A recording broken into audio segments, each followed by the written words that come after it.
Salam, salam, outsider, le débrief commence maintenant. Le Sénégal l'emporte aujourd'hui 1-0 à l'extérieur face au Burkina Faso. Belle victoire de la part des Lions. Franchement, en toute honnêteté, ils se sont gérés. Le match a été quand même compliqué. Avant de parler du match en tant que tel, j'ai d'abord envie de dire peut-être du contexte qui nous amène dans ce match-là. C'est la dernière trêve internationale de l'année. On vient d'en enchaîner, je pense, deux.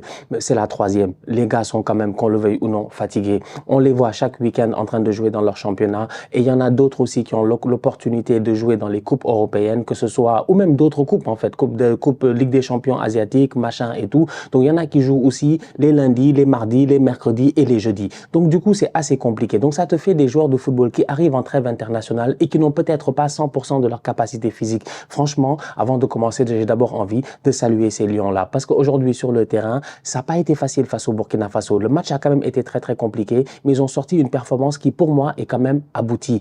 Individuellement parlant, j'ai vu pas mal de choses très intéressantes. Collectivement parlant, il va quand même falloir que l'on travaille. Mais je pense qu'il y a une marge de progression aussi qu'il va falloir d'atteindre, en fait. On vient de changer de coach. Pape Thiaw, il est arrivé. Je ne sais pas en fait, parce qu'il y a pas mal de discours qui se disent en disant est-ce que c'est la liste de Pape Thiaw? Jusqu'à présent, on se pose certaines questions. Il y a certains joueurs qui sont pas là. On se demande pourquoi ils sont pas là, qu'est-ce qui fait qu'ils ne sont pas là, pourquoi certains sont appelés, etc. et tout. Donc, Pape Thiaw, jusqu'à présent, il n'a pas encore fait l'unanimité totale. On ne sait pas encore si c'est vraiment ses choix et tout. Mais je me dis que tactiquement parlant, il y a un travail à faire au courant des prochains rassemblements. Le prochain étant au mois de mars. Je ne sais pas si c'est lui qui sera là, mais en tout cas, on verra. Mais il va falloir qu'on trouve un moyen pour aller chercher, collectivement parlant, le maximum de tous les joueurs. Je ne sais pas si vous me comprenez un tout petit peu. Aujourd'hui, tu regardes le match individuellement et facilement, tu peux dire Edouard Mendy a fait un grand match, Iliman a fait un grand match, Pape Gueye a fait un grand match, Habib Diarra a fait une belle rentrée, top rentrée, machin et tout. Donc, tu peux sortir des individualités. Mais collectivement parlant, est-ce que tu as une équipe du Sénégal qui, quand tu la regardes jouer, tu te dis si on va à la Coupe d'Afrique des Nations, je suis à 100% sûr qu'on est capable d'être finaliste. Personnellement, à ce stade-ci, non. Non. Mais individuellement, je sais que ces boys sont capables de le faire. Donc, ça veut dire qu'il y a un travail de la part du staff national. Il y a un travail technique qui doit être fait. Il y a vraiment un travail technique qui doit être fait pour qu'on essaie d'aller chercher le maximum de Nicolas Jackson. On ne peut pas continuer comme ça avec Nicolas Jackson. On ne peut pas avoir un Nicolas Jackson qui, chaque samedi, tu es en première ligue, tu le regardes, le boy se gère. C'est un attaquant, il rate beaucoup d'occasions et tout, mais les attaquants sont voués à rater. Ils ne sont pas voués à toujours marquer des buts. Et rares sont ceux qui marquent toujours des buts et vous les connaissez, vous tous, les Luis Suarez, les Lewandowski, bref, des gars qui nous ont bluffés.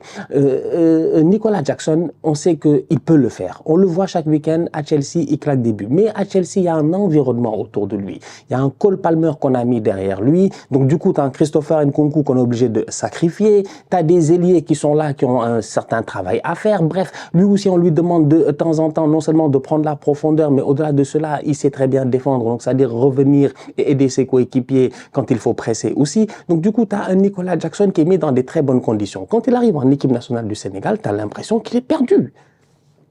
Tu as l'impression qu'il est perdu.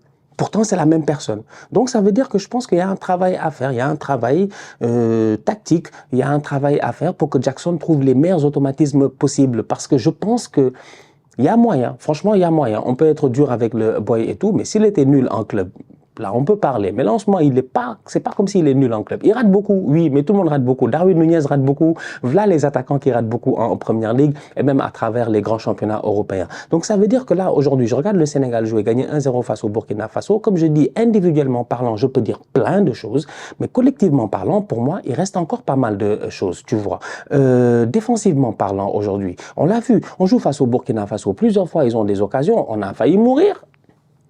Si on doit se dire la vérité, top performance de Edouard Mendy, il a été sensationnel aujourd'hui. Edouard Mendy qui est en Arabie Saoudite, on nous dit que l'Arabie Saoudite c'est un championnat qui est un championnat de retraités. Chaque semaine, je me bats ici avec Wilou, vous le savez, pour essayer de faire un tout petit peu le défenseur du championnat saoudien en disant que jusqu'à présent, les joueurs qui sont partis là-bas, c'est les joueurs qui ont de la qualité et qui n'ont pas perdu en qualité. Et je pense qu'il y en a certains qui sont en train de nous le montrer. Quand je vois Edouard Mendy aujourd'hui, la performance qu'il fait, et même Sadio Mané qui ces derniers temps en rassemblement avec l'équipe nationale, c'était un tout petit peu compliqué sur le terrain, même s'il marquait des buts ou quoi que ce soit. Aujourd'hui, il fait un très bon match, Sadio Mané, pour moi. Franchement, oui, il y a des erreurs, il y a des ratés et tout, mais ballon au pied, la prise de décision, il a osé. C'est-à-dire qu'il n'est plus aussi vif et tout, mais il a osé plusieurs fois. Moi, j'ai vu un Sadio intéressant. Pour revenir à Edouard Mendy, si aujourd'hui on a un clean sheet, si aujourd'hui le Sénégal gagne 1-0, c'est grâce à Edouard Mendy. Il a été exceptionnel, il a fait plein d'arrêts décisifs et ça m'amène en fait à cette défense du Sénégal-là qui, plusieurs fois parlant sur les transitions, était vulnérable. Sur les transitions, on était vulnérable. Donc ça veut dire que là aussi, il y a peut-être un autre réajustement à faire. Si on est voué à jouer à 4 derrière et ne plus jouer à 3 derrière ou à 5 derrière comme le faisait Aliou Cissé. Si on est voué à jouer à 4 derrière, avec des latéraux qui sont voués à être offensifs, que ce soit le Boy Diouf sur le côté ou Crépin Diatta sur le côté, ben automatiquement, je dis bien automatiquement, tes milieux de terrain, sachant qu'on en a aussi qui poussent très haut, et aujourd'hui on l'a vu, que ce soit Pape Gueye, ou même Gana Gueye et tout, ben automatiquement tes deux centraux, ben ils peuvent être laissés à eux-mêmes. Et c'est arrivé souvent aujourd'hui que de temps en temps, Niakate ou Kalidou Koulibaly soient un tout petit peu pris. Donc ça montre à quel point il y a encore du travail à faire là-bas, tu vois. Donc c'est pour ça que je dis que pour moi, on fait un bon match, on gagne 1-0. Mais il y a pas mal de choses dans le match qui ne me rassurent pas trop, où je me dis, on peut mieux faire. Maintenant, individuellement parlant, j'ai envie de saluer les boys parce que comme j'ai dit, et j'ai commencé le débrief par cela, physiquement, c'est pas facile. Ces déplacements, ces trêves internationales, les matchs qui s'enchaînent, c'est pas facile. Donc quand je vois sur le terrain des boys qui continuent à faire des bonnes performances, ça fait plaisir. Pape Gueye continue, bravo à lui. Encore une fois, en championnat à Villarreal, en train de s'imposer là-bas. Villarreal fait un très très bon début de championnat. Pape Gueye aussi. Aujourd'hui en équipe nationale, je pense qu'il fait partie des titulaires indiscutable maintenant, il enchaîne les top performances, bravo. Que dire de Iliman Ndiaye? Iliman Ndiaye, quand on a le ballon, c'est comme un numéro 10, un 9,5, je sais pas en fait, c'est un 4-4-2 presque qu'on joue, un 4-2-3-1, appelle ça comme tu veux, mais Iliman est très haut sur le terrain. En fait, il a une énorme liberté, Iliman peut faire ce qu'il veut, c'est un électron libre en fait, voilà, sur le terrain, et ça te donne un joueur qui est très fort, parce que Iliman, tu peux jouer avec lui dos au but, quand il se retourne, ça fait plaisir, il prend le ballon, pas, il se retourne, il lâche là-bas, 2 joueurs toujours,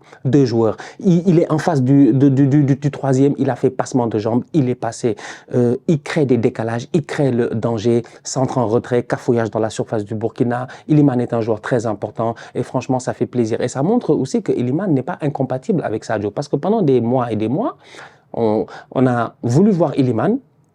C'était compliqué de voir Iliman en équipe nationale. Je voulais voir Iliman jouer. C'est ce que j'avais dit ici. J'avais dit, donner à Iliman du temps de jeu, laissez-le jouer. Même s'il rate des matchs, je suis d'accord parce que c'est comme ça qu'on apprend. Mieux vaut qu'il rate un match aujourd'hui face au Mali, face au Burkina Faso, au Mali, de qualification, qu'il rate un match de CAN dans un an au Maroc. Je préfère là.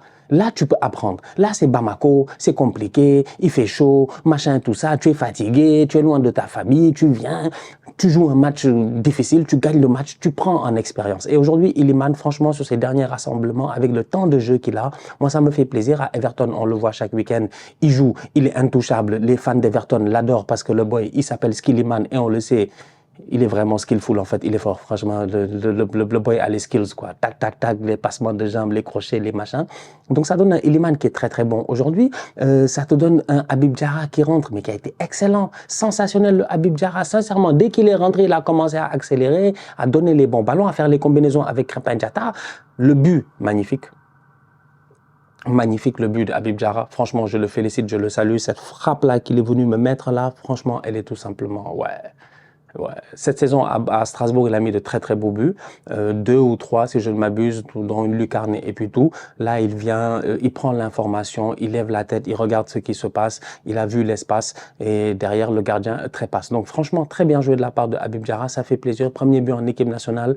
Je pense qu'aujourd'hui, de la même manière qu'il y a des changements qui se font, il y a quelques mois, si on nous avait dit que le Boy Diouf allait être peut-être un titulaire au poste de latéral sur le côté gauche, ou être en concurrence avec Jacobs, on serait dit, bon, peut-être que non. Pourtant, c'est possible. Il faut pas avoir peur, faut oser. Habib Diarra sur le côté à la place de Ismaïla Sarr, pourquoi pas? Ismaïla Sarr, c'est quand même compliqué en équipe nationale. Aujourd'hui, encore une fois, la performance, elle est pas bonne. En fait, il court, mais des fois, il court pour aller où? Il court pour aller où? En fait, il court, il lève pas la tête, il court pour aller où? Non. C'est terrible, franchement. Donc, Ismaïla Sarr, aujourd'hui, sa perf n'est pas bonne. Dès qu'il sort, Habib Diarra rentre, le match change là-bas. Sur le côté droit, tout change. Tout change. C'est pas normal. Donc, bref, en tout cas, je voulais finir avec bon match en défense. Ouais, je voulais finir avec deux joueurs.